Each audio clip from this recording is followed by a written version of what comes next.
Good morning. Good morning, everybody. We are about to start, so please take your seats. Thank you.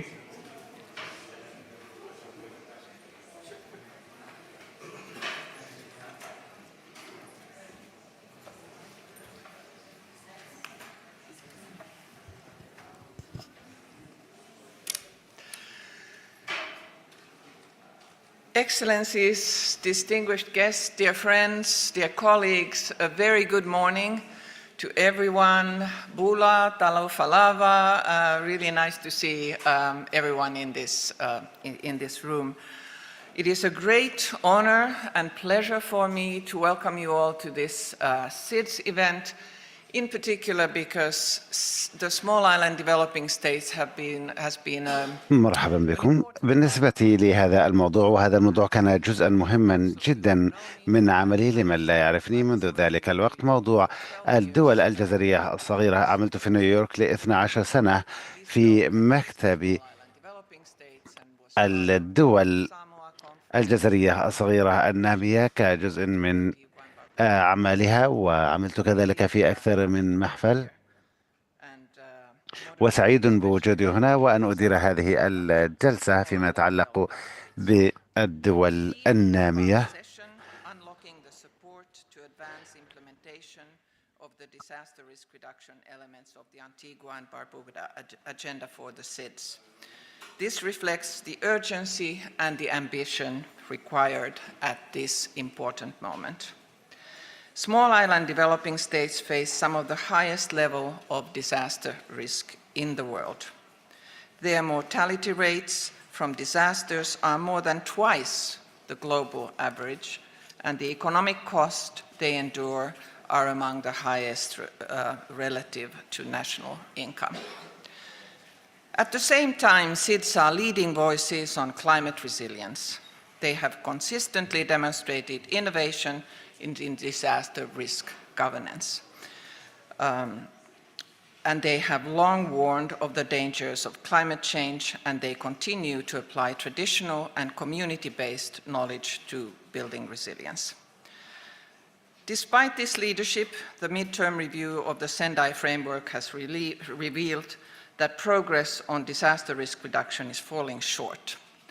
In response, the recently adopted Antigua and Barbuda Agenda for SIDS, or ABAS, as we know it in short, provides a renewed opportunity to prioritize comprehensive risk reduction and climate adaptation as central pillars of sustainable development. This session focuses on how to support the implementation of ABAS, and with a particular emphasis on economic resilience, environmental protection, food and water security, and the integration of disaster risk reduction into national and regional systems.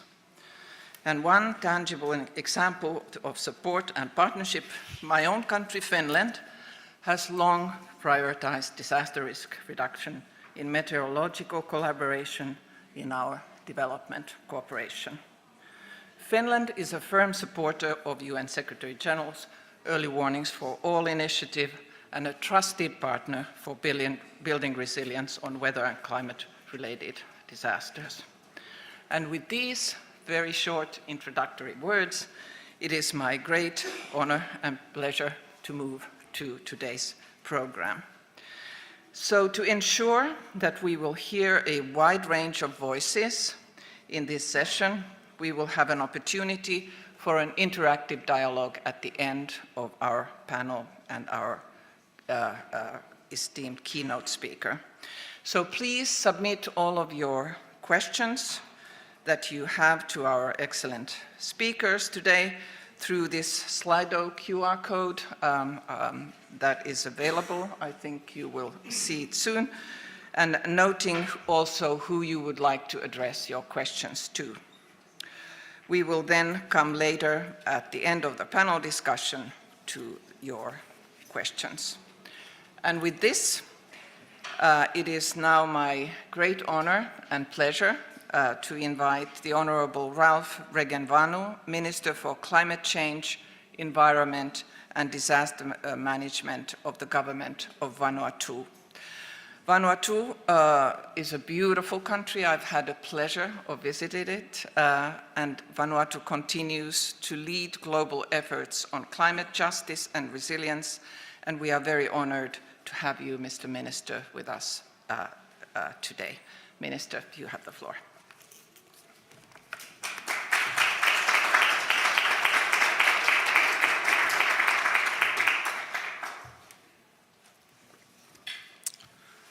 Thank you, Ambassador Chodorous-Fox, for your thoughtful opening of setting the stage for this conversation. Excellencies, distinguished delegates, colleagues, friends, it's a privilege to join you today to reflect on the urgent need to accelerate disaster risk reduction in small island developing states. I speak to you as a minister, not only as a minister, but as a representative of a nation that lives this reality every day. Vanuatu, like many of our fellow SIDS, is no stranger to the compounding impacts of climate change and disasters. We are among the most exposed countries in the world to natural hazards, cyclones, earthquakes, volcanic eruptions, rising seas. These are not abstract risks, but they're lived experiences that shape our development, our economies, and our communities. In December last year, we were hit by a 7-point earthquake, which directly hit our capital. And it was the first time in living memory we had an earthquake so strong. But what was ironic is that we were preparing for cyclones, not earthquakes. In 2015, we had the very first Category 5 cyclone to hit the Pacific, squarely hit Vanuatu. And it cost us over 64% of our GDP. So what the ambassador was talking about, the economic impacts being disproportionate for SIDS. That same year, a tropical cyclone, Category 5, hit Fiji for the first time. And then a few years later, we had our second Category 5 cyclone, and now they're becoming common. The damage from these events is extensive, but it's compounded by the ongoing slow onset effects of climate change as well. Sea level rise being principal among these, but we're also seeing increased heavy rainfall events, associated landslides. We're seeing whole areas that were never subject to hazards becoming subject to hazards, and all the people who are living there having to redesign their lifestyles, move, be displaced. But we're not defined by our vulnerability. We're defined by our resilience, and we're determined to shape a resilient future for our people. That is why Vanuatu led the initiative to go to the International Court of Justice for an advisory opinion on the obligations of states when it comes to climate change. We have an international multilateral system built on the responsibilities of states towards each other, embodied first in the UN Charter. And we believe that this international multilateral system and international law is not being respected by the actions of states right now. And we look forward to the advisory opinion very soon in the coming months, which we believe will state this unequivocally, that there is legal obligation for the highest emitting states to cut their emissions drastically, fossil fuel phase out, and also to respect their climate finance obligations, which we all agreed upon at Paris, that there is payments to be made, climate finance. And this is going to be really, this is key to our survival in the future. The Antigua and Barbuda Agenda for SIDS, ABAS, offers us a renewed opportunity to reconfirm and build and deepen our resilience. It recognizes that disaster risk reduction is not a technical add-on, but it's a foundation for sustainable development, for economic stability, and for the protection of our lives and livelihoods, and that of our grandchildren.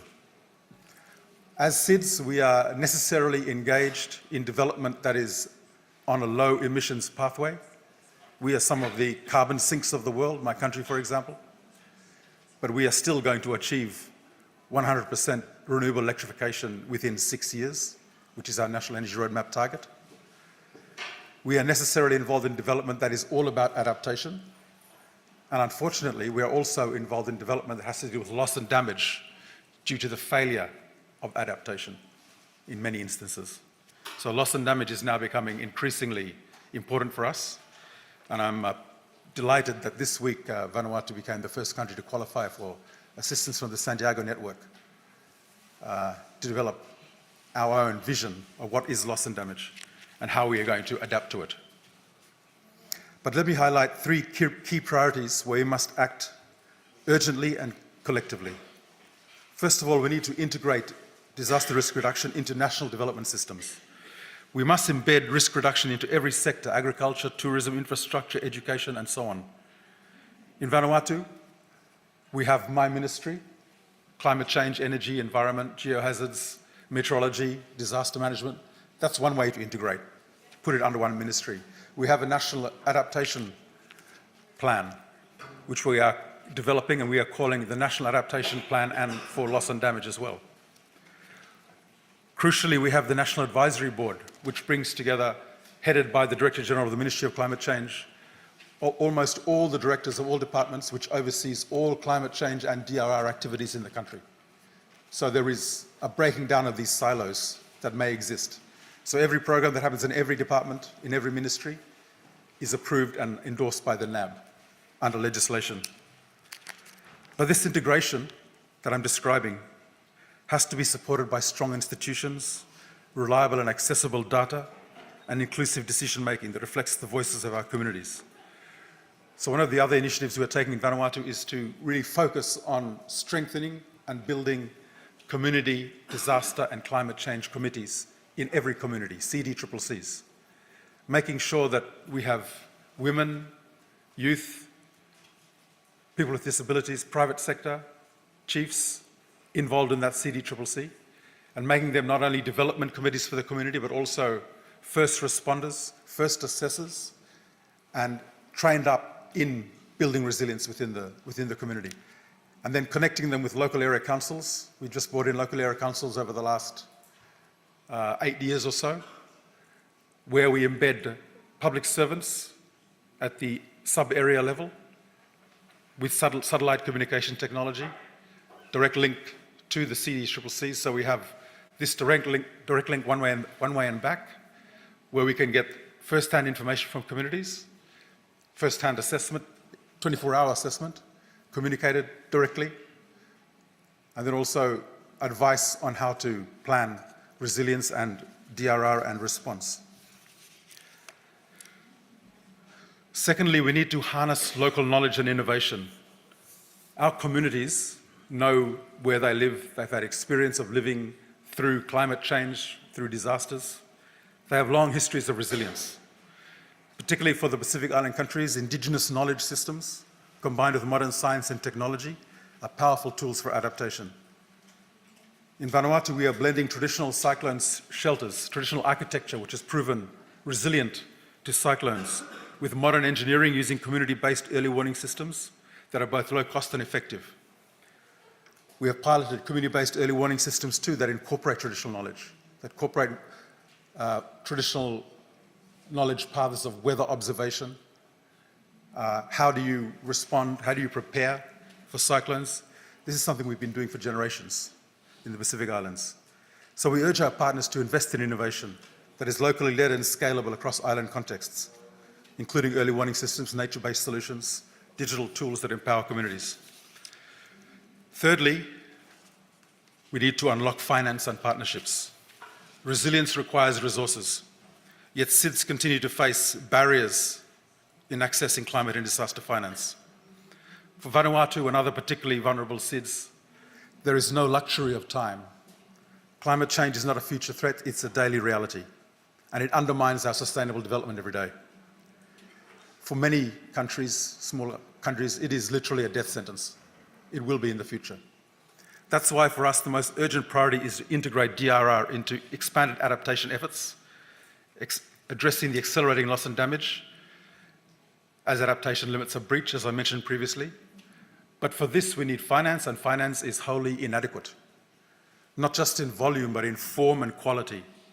Fragmented project-based delivery through external systems and determined by people far beyond my country's borders undermine our institutions, diverts resources from real outcomes, and imposes priorities we did not choose. A new way of doing business, strategic, coordinated, and country-owned, is necessary. And that's why I'm appealing, as I always do at these events, that there's a simple principle: trust and use our national systems. In the last decade or so, we have legislated national climate funds governed by inclusive multi-stakeholder boards. The Green Energy Fund is an example that is speeding up the transition to renewable energy in my country. The Emergency Fund, which we use to reprioritize in times of disasters to address the effects. We are setting up a loss and damage fund at the moment. These mechanisms already deliver real results, tailored to local needs and accountable to our people. These trusts are audited and provide annual reports to Parliament. So if we have these systems, why should we be forced to use other systems to implement what we need in our country for sustainable development? I want to speak specifically of an example, the New Zealand Country Flexible Finance that we came to receive last year. New Zealand provided 2 funds directly as budget support to the Ministry of Climate Change. One to establish this loss and damage fund, which we're in the process of establishing, and the other for our climate and DRR priorities. And we are using this, and we are hoping that this will be something that will build trust with other donors to follow the same example. Flexible finance given as budget support to our ministry to support our DRR and climate change priorities. Colleagues, as we heard, the midterm review of the Sendai framework was clear that we are not on track. But the ABAS gives us a renewed mandate and a clear path forward. We stress the importance of a strengthened SIDS partnership framework that delivers on its mandate to ensure the implementation of pledges and commitments through partnerships, and we need to identify new opportunities to advance SIDS sustainable development and ensure the full implementation of the ABAS. So let's use this session to forge stronger alliances, to listen to each other, and to ensure that SIDS are no longer left behind. Thank you.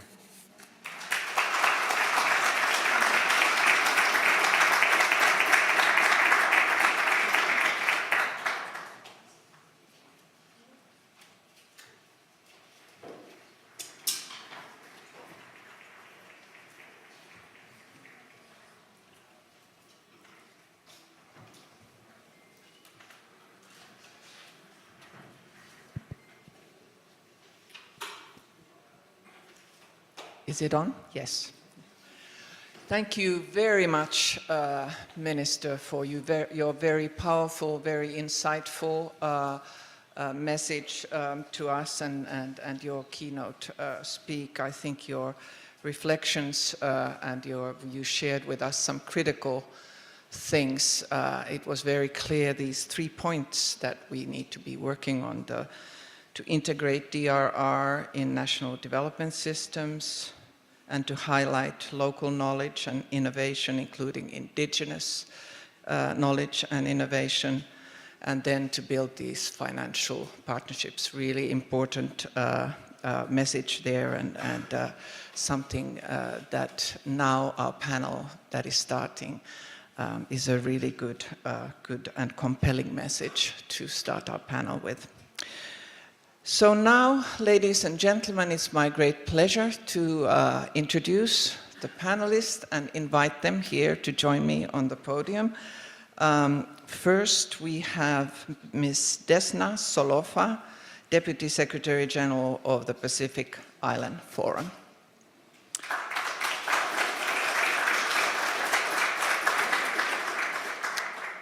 Then we have my dear friend from New York, Ambassador Aubrey Webson, Permanent Representative of Antigua and Barbuda to the United Nations in New York. Welcome, Ambassador Webson.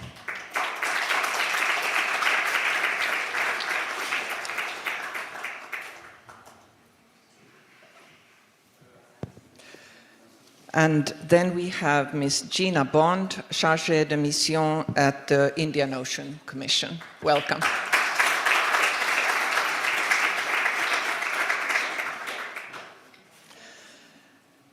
And last but not least, we have Mr. Robert Ernesta, Director General of the Disaster Risk Management Division of the Seychelles. Warm welcome.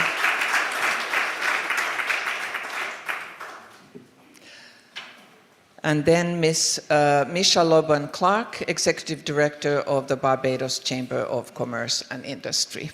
warm welcome.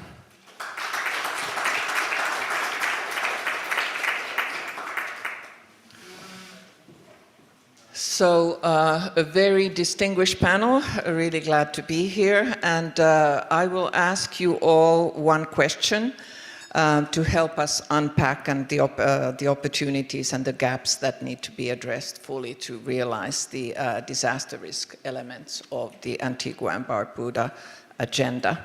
And I will start with Ms. Solofa. And the question is, small island developing states in the Pacific have demonstrated strong regional cooperation and commitment to integrated climate and disaster risk management. The Pacific Resilience Partnership and the Framework for Resilient Development in the Pacific are notable examples of this. So, Ms. Solofa, from your perspective, what have been the most significant challenges faced by the Pacific SIDS in building resilience to climate change and disasters? And also, what measures are being taken to overcome them? You have the floor. Thank you very much, Ambassador and Madam Moderator. The Honourable Minister from Vanuatu, it's very good to see you again this morning. To Your Excellencies, as well as ladies and gentlemen, to our fellow panelists, good morning. Thank you very much, Madam Moderator, for the opportunity to participate in this panel, and also for acknowledging the efforts that the Blue Pacific region has undertaken to address climate change and disaster impacts. Some of the approaches that we have undertaken, and the Honourable Minister has touched upon them, are driven by necessity. When we consider the underlying or root causes of vulnerability to the adverse impacts of climate change and disasters, they really are the same. So addressing them in an integrated, in a targeted as well as a coherent manner is common sense from our perspective. The characteristics of many of the members of the Pacific Islands Forum as small island developing states should be taken into consideration when designing approaches and in engaging in our region. Some of our countries have populations of less than 10,000 persons. So the need to ensure that these administrations and that their capacities are not overwhelmed, or ensuring that the duplication of effort is minimized and that they become more coordinated and aligned, and facilitating more effective use of resources become very critical. It is therefore extremely important that these are considered, especially in situations and circumstances when funding resources are becoming less predictable, that competition for such resources are intensifying, and the costs to access these resources are increasing. So if I can just touch on a few frameworks that are in place in our region that guide and direct how the international community can effectively support us in our resilience building efforts. And key amongst these is the 2050 strategy for the Blue Pacific continent. This highlights our long-term vision for the region in building on 7 thematic areas and priorities. Under the particular thematic area on climate and disaster, it embeds the framework for resilient development in the Pacific. And this is a global first that advocates for risk-informed and integrated approaches to climate and disasters in ways that contribute to and are embedded in sustainable development. This framework, the FRDP, is complemented by the Pacific Resilience Partnership, which brings together several of our partners and stakeholders, including in particular the private sector, in a structured manner for more coordinated and coherent actions around identified priority areas. We also have the Pacific Roadmap for Economic Development, And this roadmap was endorsed by our region's ministers of finance and economic. And this roadmap emphasizes that economic growth is synonymous with financial resilience. We also have a Pacific Regional Disaster Risk Financing Roadmap, which is a product of one of these frameworks and acknowledges that a significant part of taking action to strengthen resilience, including disaster risk financing. And in taking these actions to strengthen resilience to climate change and disasters, we need to secure adequate and appropriate financing, including disaster risk financing, as I mentioned earlier. This roadmap provides a structured framework in laying out clear steps to identify, to assess, and integrate multiple sources of finance, both domestic and global, into national disaster risk management strategies. Last but not least is our Pacific Resilience Facility. This is a Pacific-led, a member-owned and managed international financing institution with a community and climate change humanitarian core.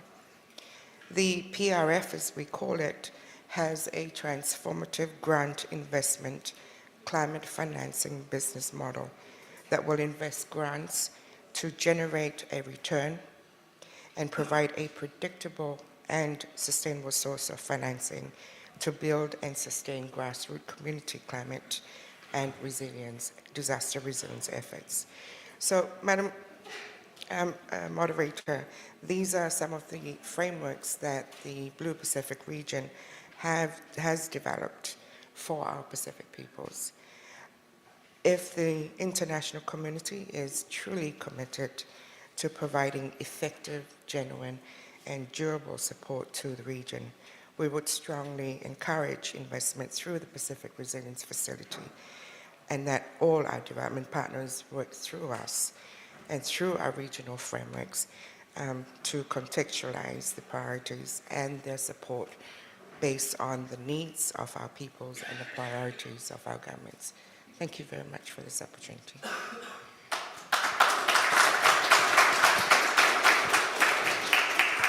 Thank you very much, and thank you for describing those important frameworks that exist in the Pacific, and also the work that the Pacific Island Forum does in order to coordinate much of this work. So thank you very much, Ms. Solofa, for that.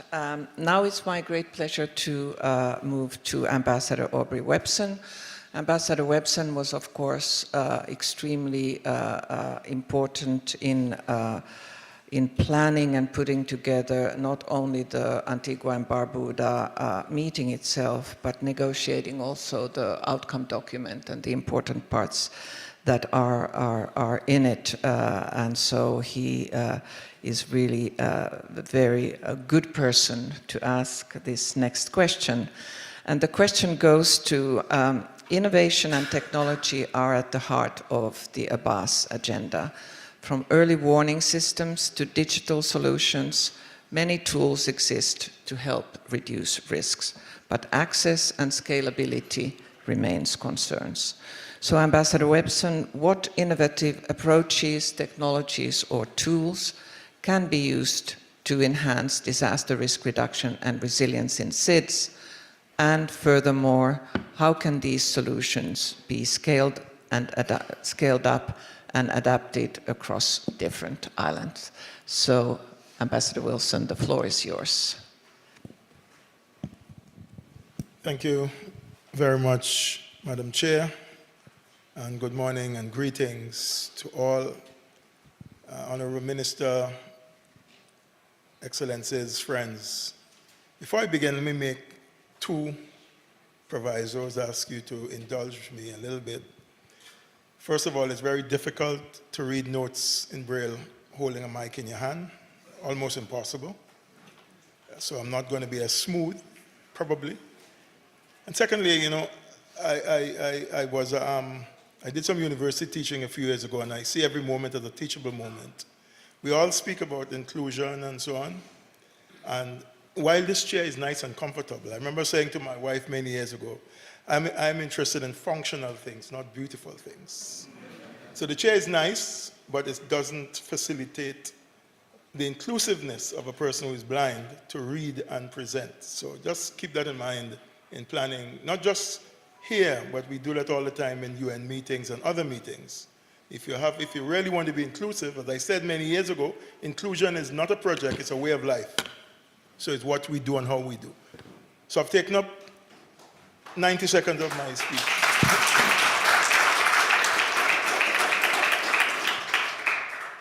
Thank you. But to get back to what Madam Fox, my dear friend, asked, for us, as we implement ABAS, which is very important, we see that as a blueprint. For us, innovation is not operational. It is essential. It is something that is for us, the next decade is decisive.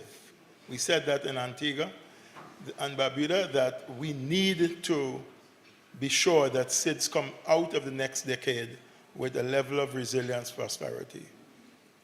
We can't afford to be slow or incremental in change. We need transformative solutions that are inclusive, scalable, and rooted in real needs for experiences of our communities. We really need to be very clear about that. So innovation will drive what for us? We believe, first of all, I have 6 points. The first one is we are building our own institution to drive innovation through the ABAS. That is the SID Center of Excellence, to serve as a hub for knowledge and partnerships throughout tailor-made solutions by SIDS for SIDS. This is a unique challenge, and we believe this opportunity is very important to SIDS. My second point is we must invest. We see that as critical in climate-smart solutions and climate-smart infrastructure driven by geospatial technology and predictive analytics.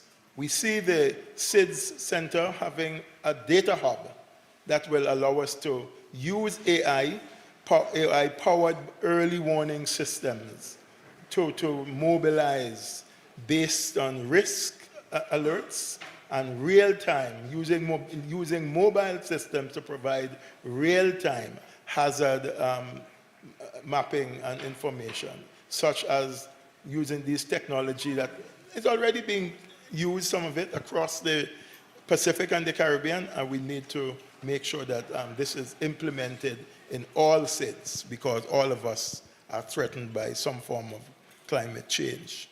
My third point is nature-based solutions. These must be at the heart of our strategies. And we see that, again, for us, as expressed in ABAS. Mangrove restoration, coral reefs restoration, and climate resilient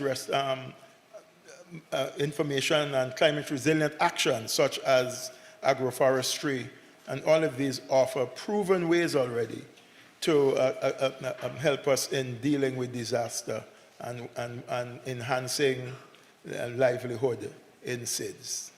ABAS affirms that the importance of combining traditional knowledge with science is critical. And therefore, through the ABAS, the initiatives that we call for in the outcome documents and we expect to be in the action plans of our countries is going to be a combination of that. My fourth point, we need financial support, as noted by the Honorable Minister. We need financial support, which is a shift from short-term aid to sustainable risk financing. The Minister made reference to that. In fact, you see, when we working through the implementation of ABAS, we don't just want to talk about projects. You know, the projects in its meaning, its raw meaning is time limited, time bound. We got to implement projects, programs that are inclusive within national development, national policies. So instrument like the whole parametric insurance is important. Bonds and green bonds, blue bonds, and so on is important. And resistant linked loans are important. These mechanisms prove, if provided, will help SIDS in accessing to capital before disaster strikes. So we can't respond. We must not just wait to respond to a disaster in recovery. We got to plan for disasters because it is inevitable. My fifth point is we must scale up digital public goods and open sources. Therefore, all of these points I mentioned are tied into the Center of Excellence in one way or the other, and I will come to that. So scaling up digital access, which means that things like training and things like data collection and training is critical. Things like how we use drones. So these must not just be a government thing, it must also be civil society's participation and role. This is how we are going to get all engaged and all involved, and we hope that using ABAS, there is role and room for civil society and its participation in nation building. My other is dealing with innovation now across all things.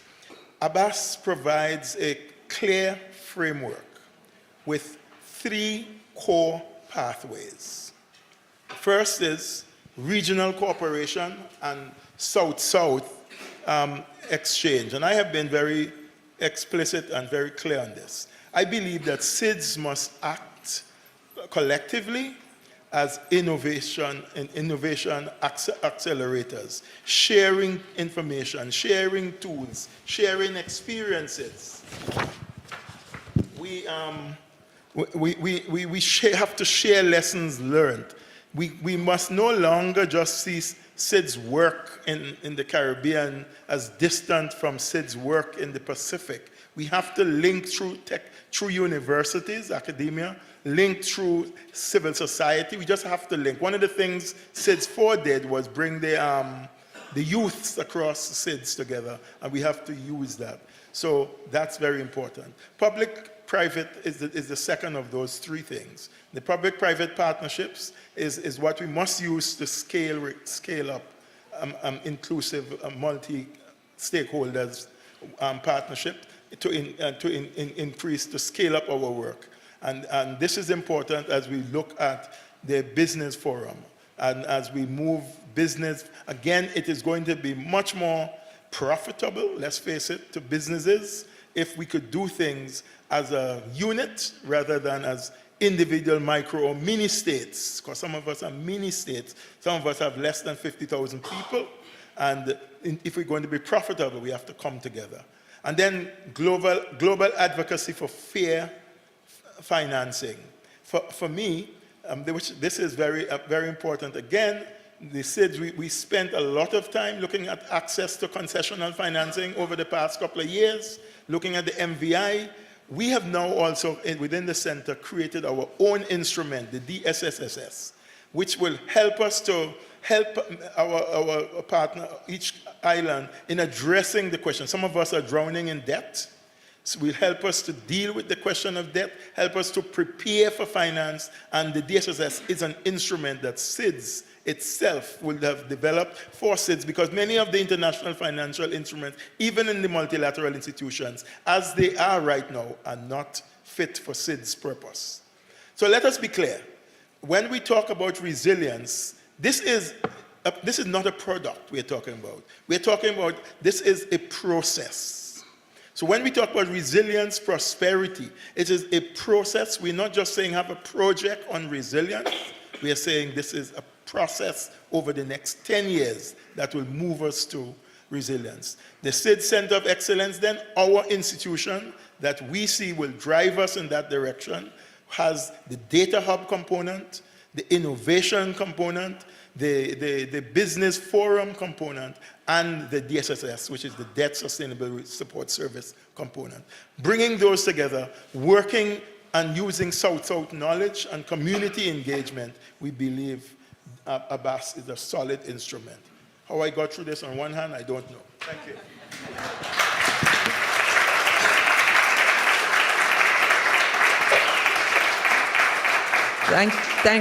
Thank you very much, Ambassador Webson, and thank you also for reminding us and reminding the United Nations of how we can, in very practical and functional way, make sure that also people with disabilities are well included. And I agree, and I'm very sorry for the inconvenience. This seems to be a format that the UN uses a lot, but I agree with you also in the sense that functionality needs to come first. And thank you for that very important and substantive statement. And also, I think that the SID Center of Excellence that is now being put together is a really important concrete deliverable of the ABAS, and that we can work towards it and make it happen, and your vision of it is clear. So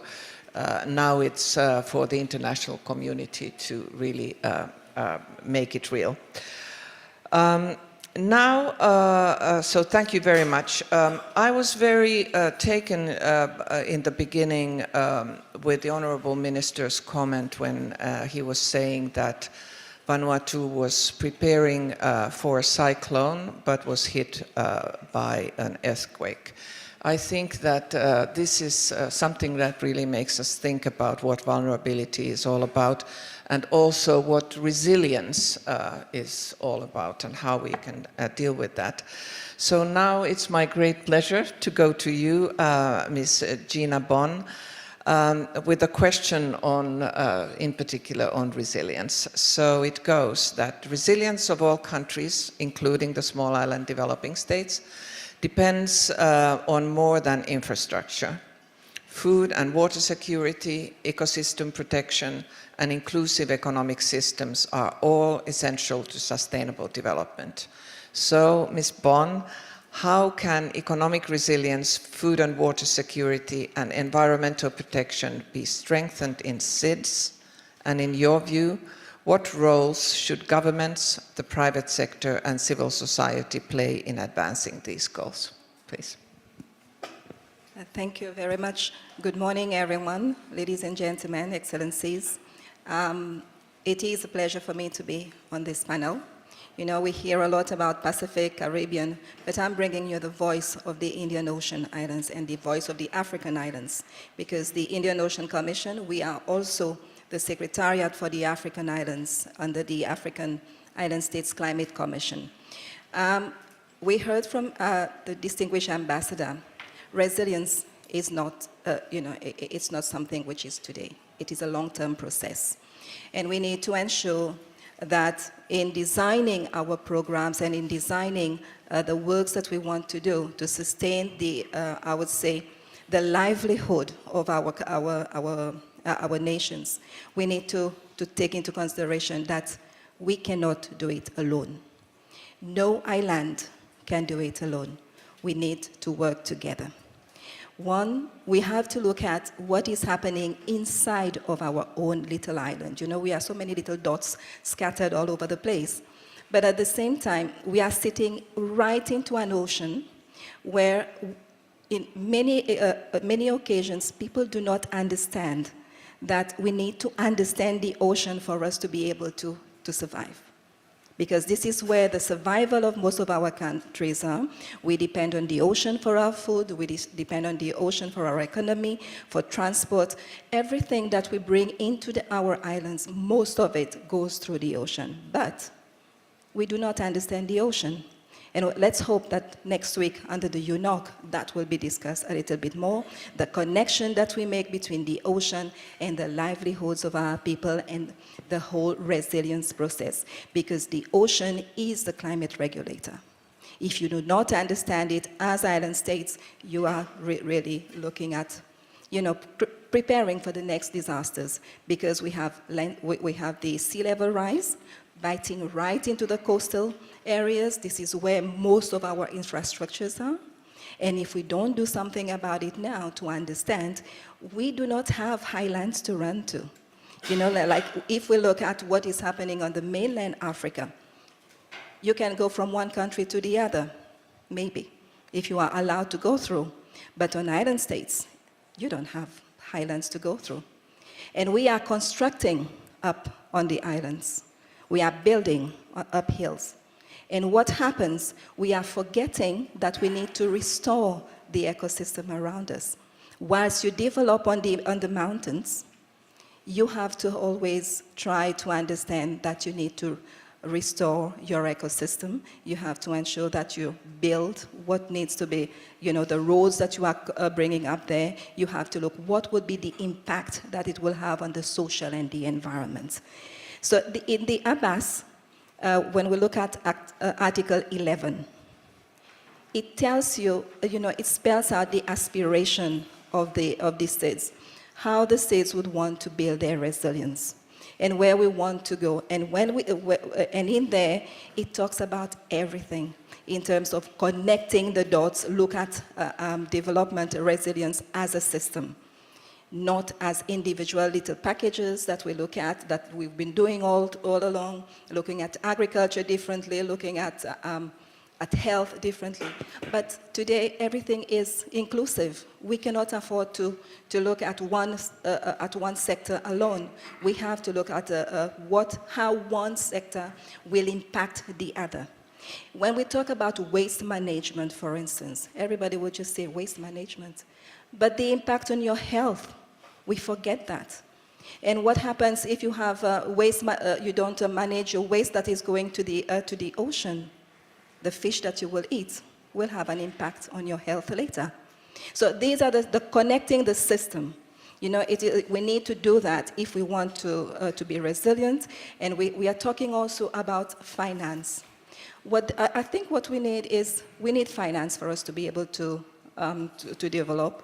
But at the same time, what we are saying is that the finance that we are asking for it has, the international community should create the enabling environment for us to be able to access that finance. We are not begging. We are just saying that we need to get support for us to be able to put in place the mechanisms that we need for our survival. I think this is, Madam Chair, I will end here. And I think there is a role as well for each and everybody. The private sector, they keep telling us the private sector, we are not the bank, as everybody thinks of the private sector as being the bank. But then they say, we want to be part of the process. Bring us to the negotiation table with you so that we work together on the plans for development. The civil society is saying the same thing. We are not at the end of the chain. We should be put at the top of the chain, because we bring in the coherence of the culture, the cultural heritage. We keep that, and we also bring in the cohesion of the society. And the governments, we are the regulators in a certain way. Put in place the enable environment to ensure that everybody prospers. Thank you very much. Thank you. Thank you very much and also for bringing the voices of the African small island states. It's important because many of us don't think about it. There is a coordination mechanism for the Caribbean, for the Pacific, but then there's a third region of SIDS that call themselves AIS, AIS in the UN language, which is Atlantic, Indian Ocean, and South China Sea SIDS. And they don't have a UN coordination mechanism, and the Indian Ocean Commission does a lot of important work for some of these SIDS. Now it's my great pleasure to move to Mr. Robert Ernesta, Disaster Risk Reduction Director General from the Seychelles. Welcome to the panel, and my question to you is, effective disaster risk reduction must be embedded in national systems through legislation, policies, and planning frameworks. However, in many countries, risk reduction remains fragmented and under-resourced. Mr. Ernesta, how can risk reduction be better integrated into national development strategies? And what policy, legislative, and institutional reforms are most needed to enable this integration? The floor is yours. Thank you for the question. Greetings to everybody. I believe that to effectively answer the question, one more question needs to be asked. What are the consequences of disasters on seeds? The answers are generally something like it sets us back many years, it is devastating or catastrophic. It is also a well-accepted fact that the slow onset of climate change poses an existential threat to many communities because of sea level rise. If those statements seem familiar, it follows then that DRR within seeds should be given topmost priority in national planning processes. This should not be a view shared by DRR professionals only, but one that must be taken cognizance of at the highest level of government. Only then will the right impetus for mainstreaming DRR be achieved.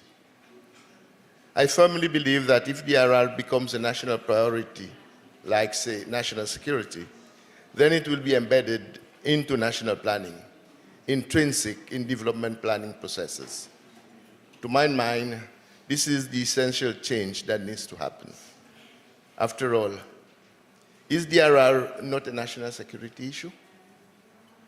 A policy that embeds DRR in all sectoral development plans will do away with the siloed approach where disaster risk management agencies find themselves literally canvassing for justification of DRR projects and competing for the meager resources during budget preparations.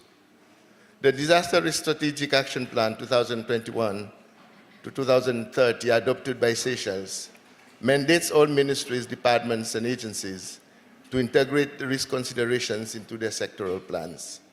To this end, the Disaster Risk Management Division, which I head, continues to monitor the creation of DRR teams in all ministries, departments, and agencies.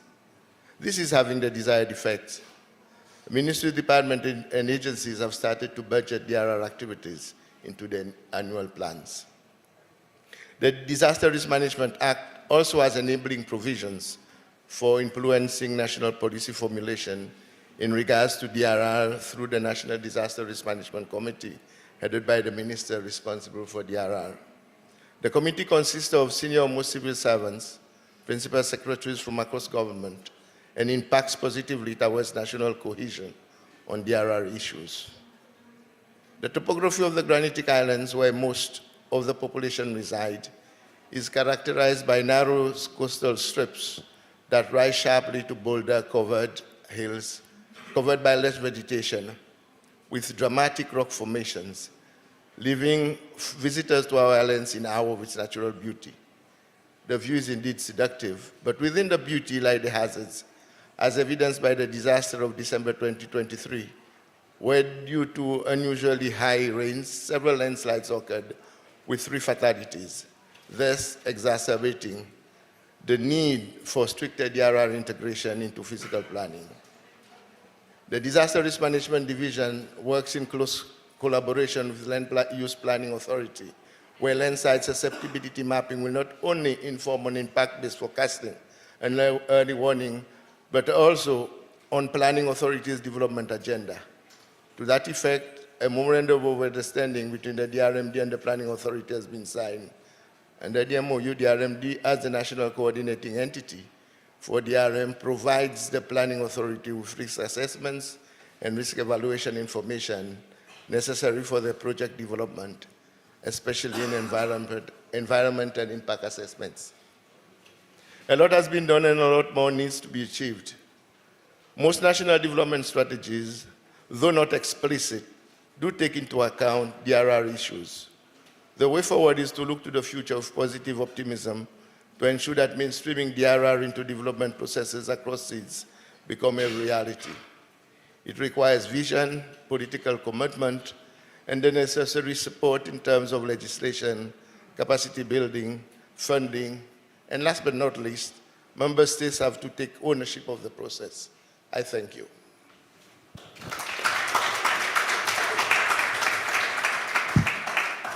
Thank you very much. And yeah, it is, as you have mentioned, extremely important to have the member states' ownership of all of it. And thank you for describing the national systems in the Seychelles. Now, our final panelist, Ms.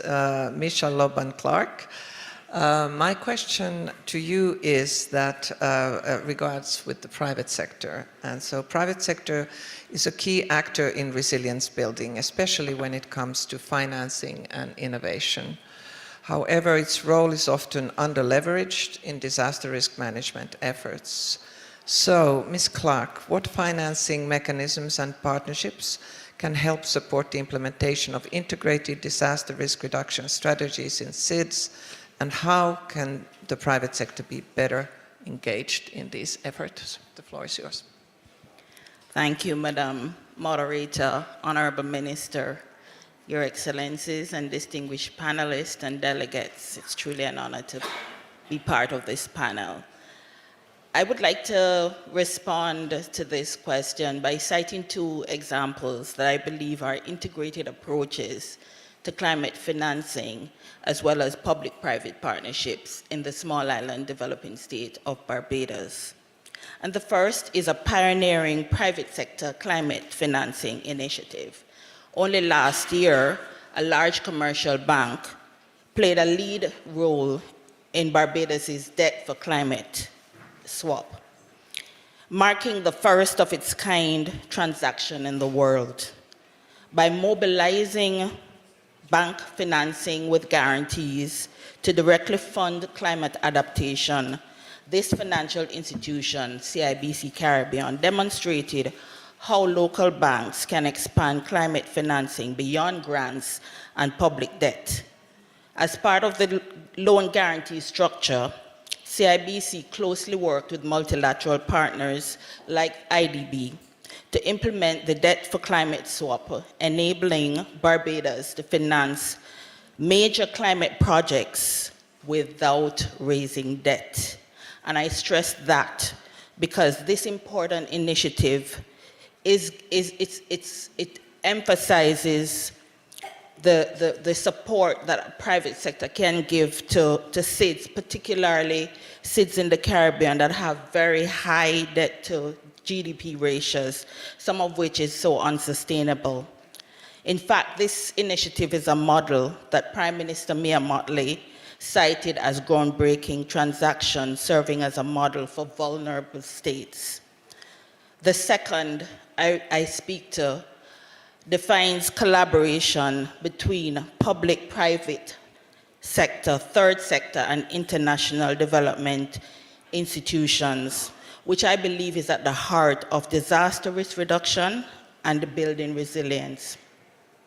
So this second initiative is really a joint project between the Barbados Chamber of Commerce and Industry and the UNDRR Private Sector Alliance for Resilience, and this project is directly targeted to strengthening disaster resilience for SMEs in Bridgetown. Now, the objective of this one-year project is to mobilize business networks like the Chamber of Commerce to enhance the resilience of SMEs within its membership. SMEs, of course, who are vulnerable to natural hazards and climate-related disaster, by focusing primarily on building capacity for these MSMEs to better plan, better invest, and to make better decisions based on a greater understanding or enhanced understanding of disaster and disaster risk reduction. Now, this project for me which is ongoing, exemplifies the power of multi-sectoral collaboration, where a business network, an international agency, and a local disaster management agency works together to co-create solutions tailored to strengthen disaster resilience for SMEs in a specific sector. While these two examples are very positive, I must say that the truth is much more needs to be done. And I will say this, in terms of what needs to be done, we need increased dedicated DRR and climate adaptation funding. SIDS require dedicated and adequate financing to implement DRR initiatives. And so I believe that not only do we need the dedicated funds to be set aside in national budgets, but the owners of private capital, which speaks specifically to the private sector, need to be incentivized to invest in DRR. And these are incentives such as taxes payable, moratoriums, owed to the state, and even duty-free arrangements on imported materials that enhance resilience, particularly, for example, in the construction sector. The truth is, every dollar spent on preventing SIDS can save many dollars in relief after a hurricane. The second is leveraging insurance and risk pooling mechanisms tailored to disaster risk. And this need was highlighted from the losses and impact on fisher folks in Barbados from the impact of Hurricane Beryl in 2024. We believe that partnerships within the insurance industry, for example, are vital to tailoring products to meet the needs of MSMEs in SIDS. For example, providing non-traditional areas covered for farmers, for example, and fisher folks against climate-related risk. Certainly, of course, I cannot ignore the reality that while insurance companies at the national level in the region can create such mechanisms to reduce the risk and exposures to micro-businesses in SIDS, we definitely need the support of the global reinsurers. That is critical in terms of indicating a commitment to share risk across the globe. And finally, I speak to the need to foster multi-stakeholder partnerships. Implementing integrated DRR is not something governments can do alone. We recognize that the public, private sector, third sector, we need those kind of collaborations because they offer the mechanisms to bridge gaps in resources, knowledge, and capacity. So I speak to, finally, the need for investments into SMEs as CSR. I think companies across the globe can strengthen their value chains, increase customer loyalty when they integrate support for SMEs into their CSR initiatives. And collaborative programs focus on dedicated or disaster risk reduction and climate adaptation can certainly provide critical support to benefiting the entire business ecosystem. Thank you. Thank you. Thank you very much for elaborating on how the private-public partnerships can work, and also this debt for climate swap models that you have, I think, would be very interesting. I'm sure many would be interested to hear even more, so I'm sure there will be an opportunity to discuss them with you. So, ladies and gentlemen, right now we've come to the point where I would like to, first of all, thank all the panelists for your very excellent points and very compelling contributions.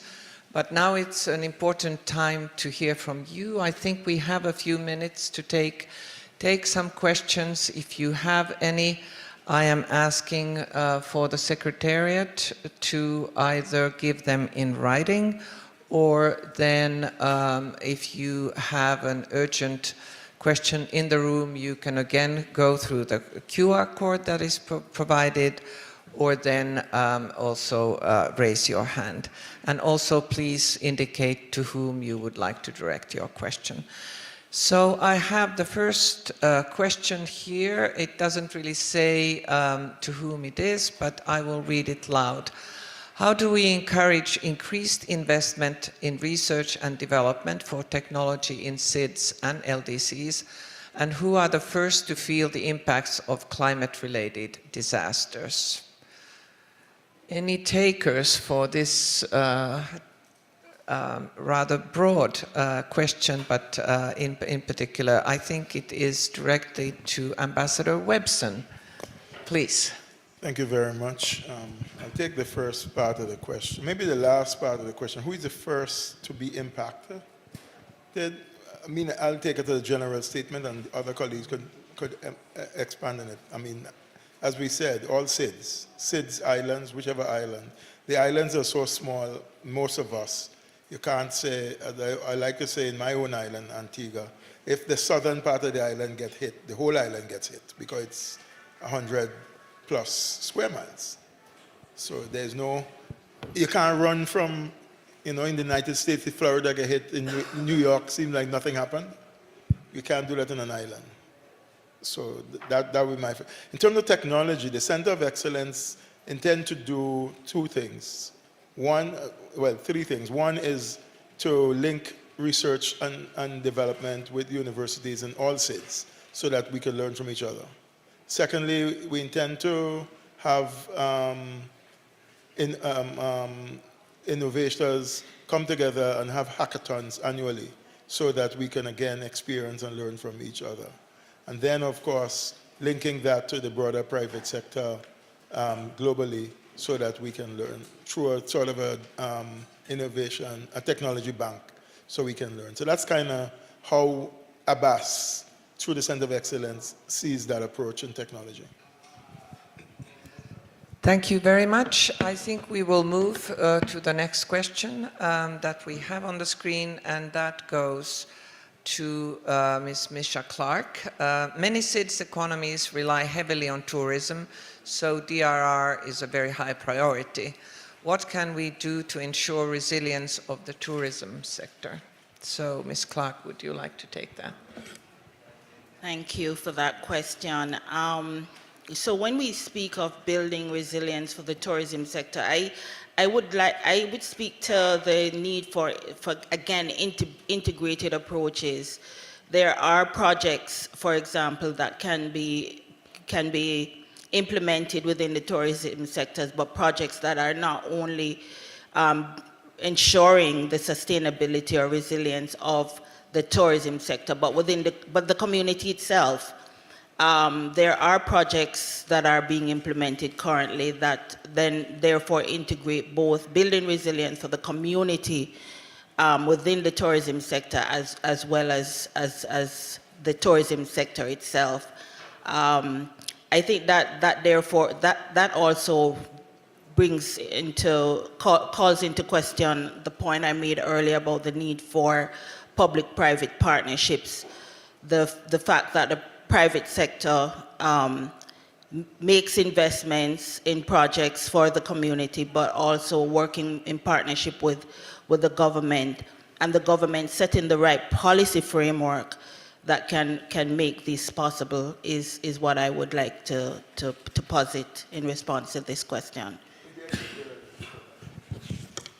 I think we have to move away from project thinking and think of process and integrating policies.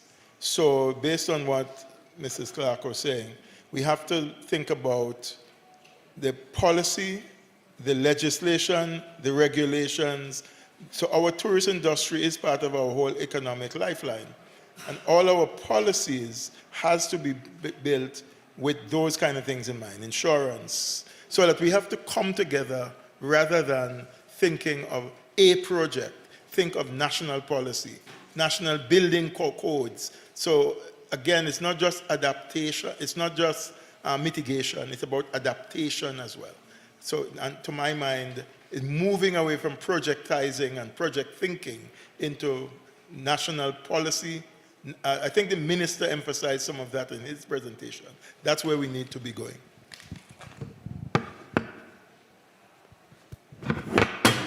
Thank you very much.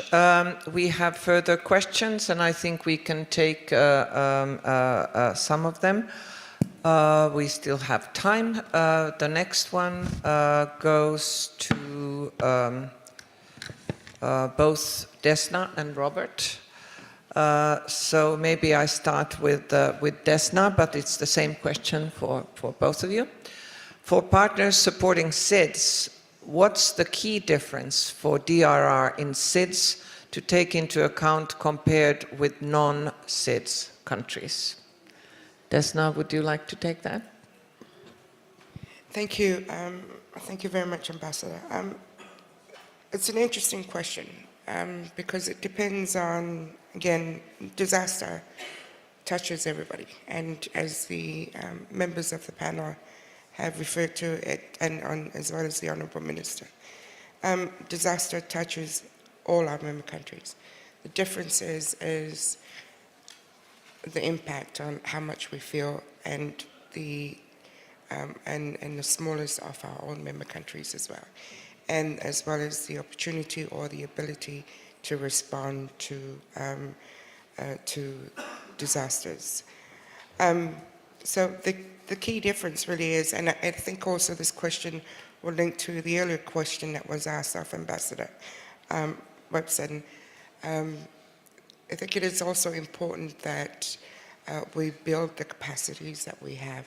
So it really is about the capacities and ability of our member countries to absorb the impacts of disasters.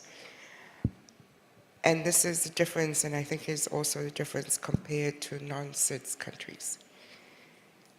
But again, there are conversations around what is really the difference between non-SIDS and SIDS, the LDCs, and as well as other developing countries, where the impacts of disasters are also felt greatly there as well.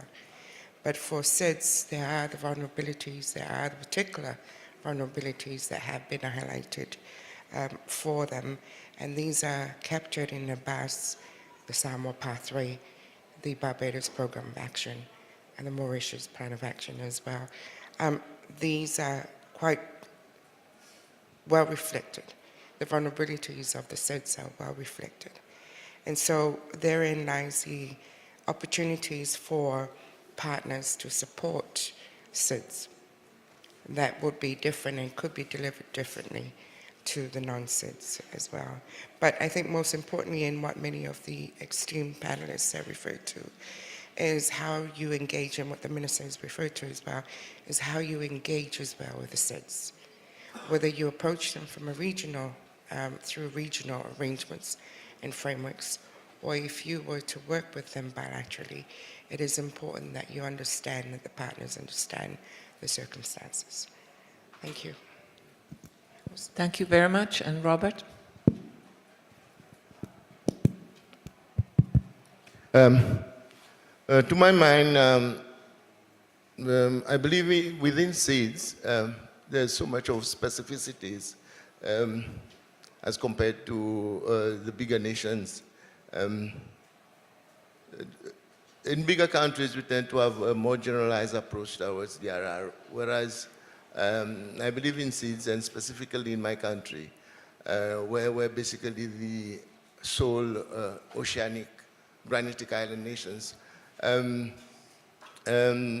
approach towards DRR is very specific to us. So the answer I have in the end is it's less generalized. So all islands, all small states have their own specificities which have to be attended to. Thank you.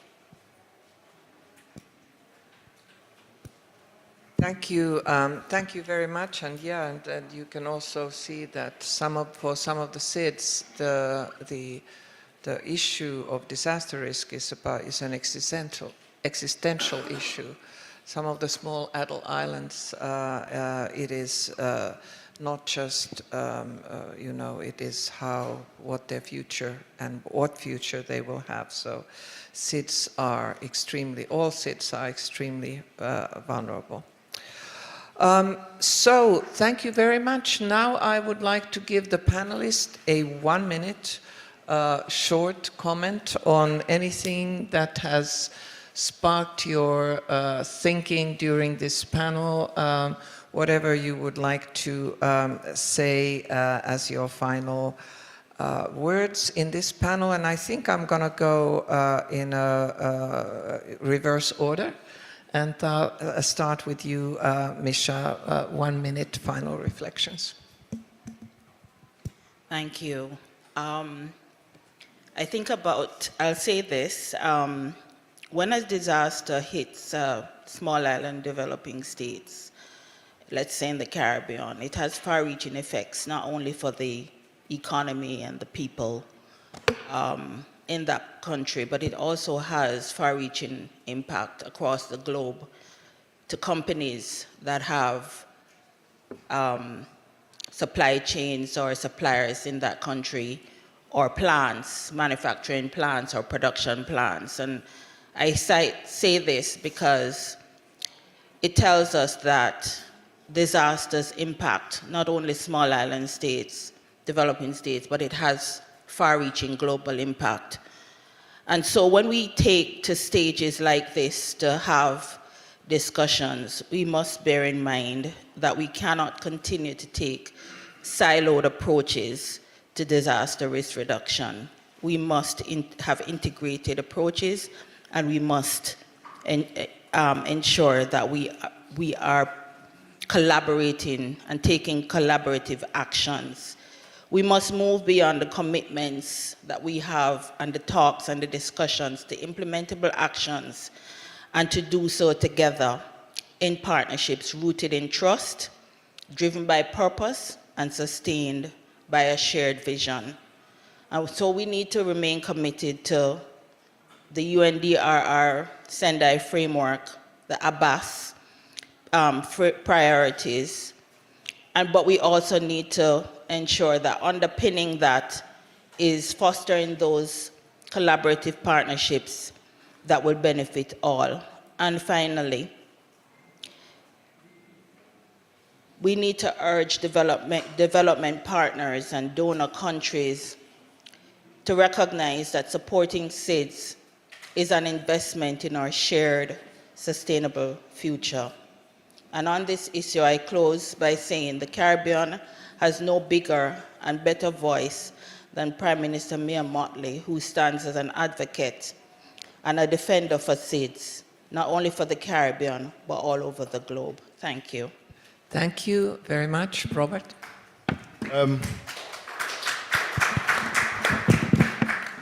I have come to realize that the more we meet and the more we learn from each other, the more we realize how much is there to be taken aboard for the benefit of small island development states. So my last word would be, let us work towards a common agenda, a common goal, and let us develop bilateral and multilateral connections so that we can best serve our respective states. Thank you. Thank you very much. Gina, your final reflections? Yeah, thank you very much. I think what we need to, for island states to move forward with all the disasters happening around us, we need to understand what's happening around us first. Understand our surroundings, understand our ecosystem, and understand, again, I go back to my ocean. We need to understand that. Secondly, we need to work together. We cannot afford to continue working in silos. And it has been, we've heard it over and over, that cooperation and partnership between regions needs to be reinforced. Maybe there are solutions that has been brought in the Caribbean or in the Pacific that could be useful for the islands of Africa, or vice versa. So we need to strengthen that type of collaboration and cooperation. We need to invest. Invest, when I say investment, is, for instance, what is the most common hazards that we have? It's climate related. We need to invest in our Met services. We need to invest in our DRR, disaster management centers, and show that they have the best observation systems that will allow to improve on early warning systems. We need to look at that. And we also need to look at our youth. They are our future. Our children, they need to understand when we work, we should not only work with the government's institutions, work as well in the communities with the schools. The children, they understand things very fast if we explain it to them, and they are the ones that will be, the guardians of tomorrow, and they will be the ones that will bring the solutions to the table if we guide them well. Thank you. Thank you very much. Important message. Ambassador Aubrey. Thank you very much. Maybe I'll just leave three things. Firstly, back to the original question, for us, again, innovation is not operational, it's essential. We have to innovate and consistently do so, and therefore we need access to technology to do so, to address our problems and challenges. The second thing is, I think we have to continue to think beyond projects. So the question of aid assistance and that type of thing, in development, we must revisit the concept of development and support and not think of a project here and a project there. Let's integrate this thinking into national programs, policies, legislation, etc., in order for us to address the question of resilience across our islands. And then the third thing is something that was kind of said earlier as well, is that we have to work together as a global unit.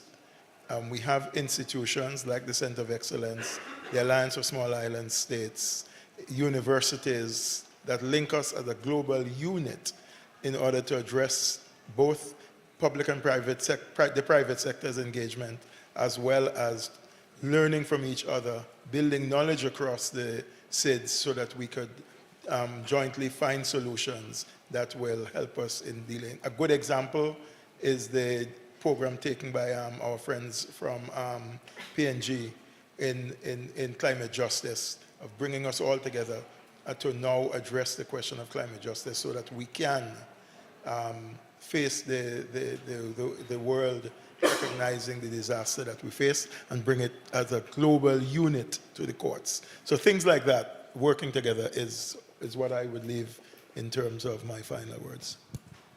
Thank you. Thank you very much.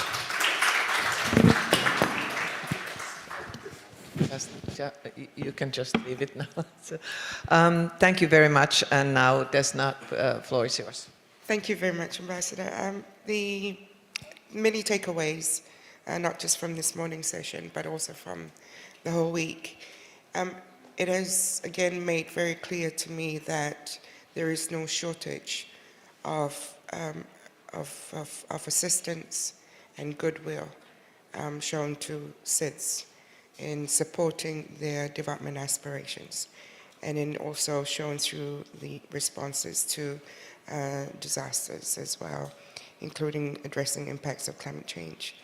So in every aspect of our development sectors, whether nationally or in regionally, what is important to us as Pacific Islands Forum Secretariat is the issue of coordination. If we do not ensure robust coordination from the region's assistance to our national governments, a lot of opportunities could be lost. If we are not able to coordinate our work as regional organizations with our development partners, a lot of that assistance and resources that are brought into the region for our member governments and communities could also be lost. So for me, for this work, for this week, it really is how we could better coordinate ourselves, our regions, including amongst ourselves, the three regions of the SIDS, to work better and stronger. Thank you, Ambassador. Thank you very much, and thank you really for your very inspiring and very important messages. And there are several important messages that at least I take away from this discussion. First, small island developing states continue to show the world how resilience really looks like. Your leadership, innovation, and community strength must be really acknowledged and supported. Second, the Antigua and Barbuda Agenda for SIDS provides a clear framework for action, and it is now up to all of us, all the governments, partners, regional institutions, and also including the private sector. We must all align our efforts behind the implementation of the Antigua and Barbuda Action Agenda. And third, disaster risk reduction must not be an afterthought. It must be central to national budgets, development plans, and climate strategies. That came very clearly out of this panel. Fourth, partnerships are essential, and they must bridge gaps between national and regional actors and between public and private sector stakeholders. And fifth, finally, we only have 5 years left in the Sendai framework timeline, and these years must be used to deliver tangible, inclusive, and lasting results. So let us not leave this room only informed, but let us leave this room very committed to implement what we have all together decided. And let us ensure that SIDS receive the support they need and that their contributions to global resilience are fully recognized. Thank you again for your time, and I would like to invite you all to give a final applause to our great speakers and panel.